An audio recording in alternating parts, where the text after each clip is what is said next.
All right, guys, in today's video, I'm probably going to get a little bit heated. I'm going to react to a video. I've not seen it yet. I've just been hearing about this event through the news sources of mine, which are usually podcasts, right? I don't actually watch mainstream media for obvious reasons.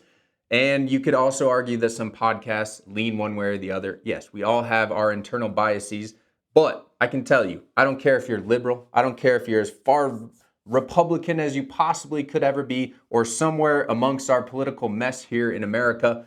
This should matter to you. This should matter for you, especially if you're going to have kids right now, or maybe you're just an uncle or an aunt, because these are the kind of issues that should not be okay. They shouldn't sit right with you. They are, in my opinion, downright foul. I have not seen this video, like I said. I'm going to watch it for the first time in front of you guys, give you my honest take, but I have heard, so this is not completely new to me. I have heard about this, and as you can probably already tell, I am pissed off because this is not okay. So let's get into this video. All right, let's first give credit to Grace Price here for tweeting this on X. I don't know if that's what you call it anymore. As you see, I don't have an account and it doesn't want me to miss what's happening. Joke's on you, Elon. I'm not missing what's happening. Okay, so it's kind of popping off here, right? We got 1.8 million views. And we're just going to watch this. It's not that long. It's 1 minute, 8 seconds. And then I'm going to react. That I can never be surprised in this building, but for the American Heart Association to be against this bill. SB 379 seeks to remove soda, candy, potato and corn chips, and cookies from the list of items eligible for purchase with SNAP. My name is Alec Puente, and I'm the Director of Government Relations for the American Heart Association. I'm here. All right, I got to stop. I mean, look at this lady who's sitting next to this guy who's from the American Heart Association, mind you. You can tell she's just like, oh, frick, like, why am I here? I'm going to get, like, I'm in this clip. I'm going to be freaking roasted for this. I don't know who she is. Let's go on. Here to testify today in opposition to Senate Bill 379. You can just tell how unfreaking comfortable she is, though.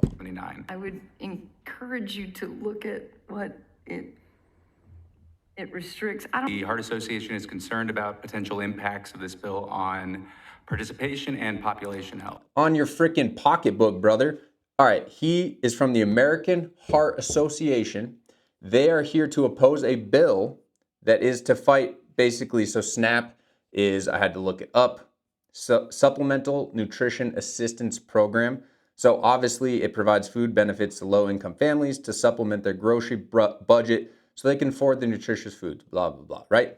Very good program to have. So they sent an employee to Texas to fight a bill that would stop food stamps from covering candy and soda, a bill to reduce heart disease.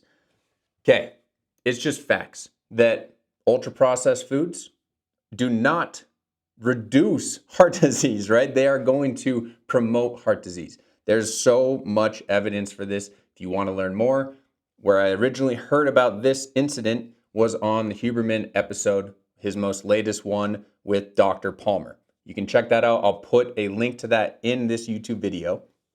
He talks about all the facts, how bad ultra-processed food is, and he actually compares this instance to basically back in the day, right, where we had cigarette companies, the Marlboro Man, right? And they would come out and essentially say, oh, no, it doesn't cause cancer, guys. That's misinformation. We don't have the information yet. It's a similar vibe here, okay? Let's go on.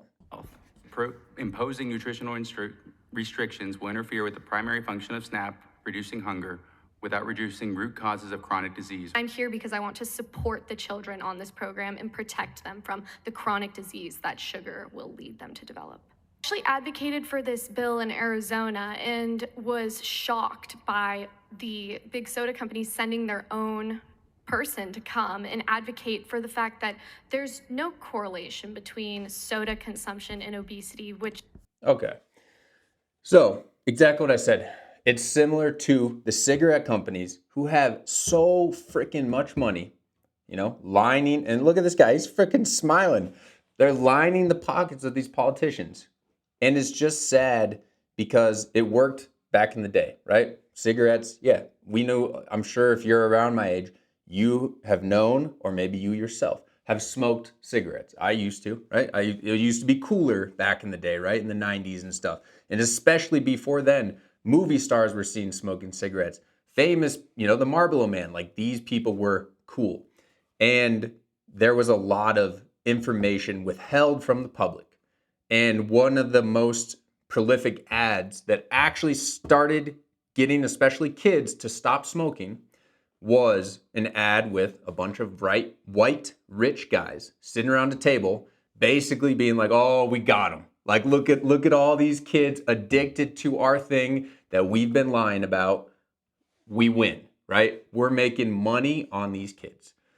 This is a similar thing, is that these, companies are having these advertisements. They're fighting for bills by sending misinformation, and they're essentially tricking us. And that should rise something up in you if you care at all about, health and wellness, health of America. Our obesity rates are insane right now. Only 7% of America, as of recently, are not metabolically healthy. So 93% of America is metabolically unhealthy. That's insane. And this is part of the reason. Let's continue. Which is just a straight up lie. Okay, so there it goes. The video ends and it's talking, straight up lie. Okay. Yes, obviously you can tell. I'm not happy about this. There's the video could be much longer. That's the snippet here that's obviously popping off. A lot of views, a lot of replies.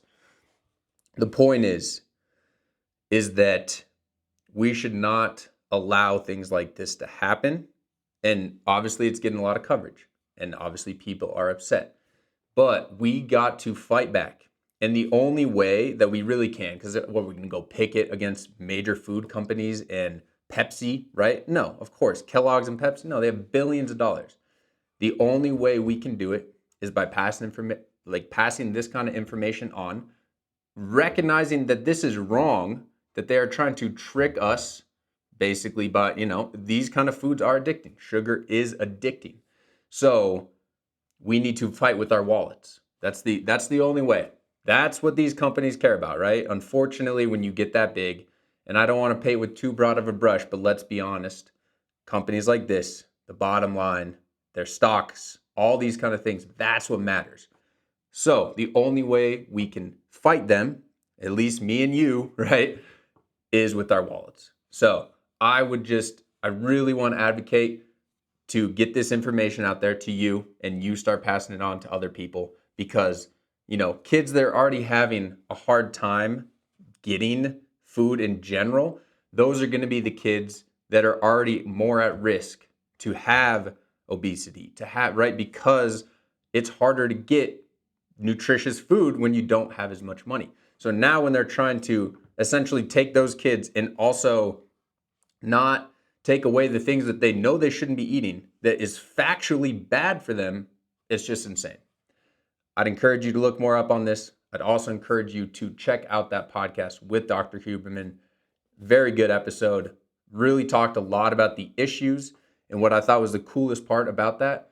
Yes, it's 3 hours. It's a slog of a freaking podcast, right? But that's what I love about this stuff. I love getting deep into it and then hopefully breaking it down a little bit easier for you guys. But what was so cool with Dr. Palmer is that he said so many times, hey, there's these cool treatments. There's this, supplements, right, that are cutting edge. We're researching them right now. But if you don't have your sleep, if you don't have your diet, if you don't have fitness regimen, if you don't, actually, he also brought up relationships. If you don't have meaning in your life, you don't have those kind of things, he's like, none of those other supplements, none of these other hacks are even going to make a dent in your mental health, in your physical health, anything like that. And I thought that was such a cool message. And that's what we should be fighting for, those kind of things. And we should definitely be fighting against this. All right, guys, promise I won't always be so heated. I usually like to be more relaxed, chilled, doing some fitness stuff. But sometimes things like this, I'm just not going to let slide. I'm going to at least give it to you so you can share it with somebody else, hopefully. But until next time, peace.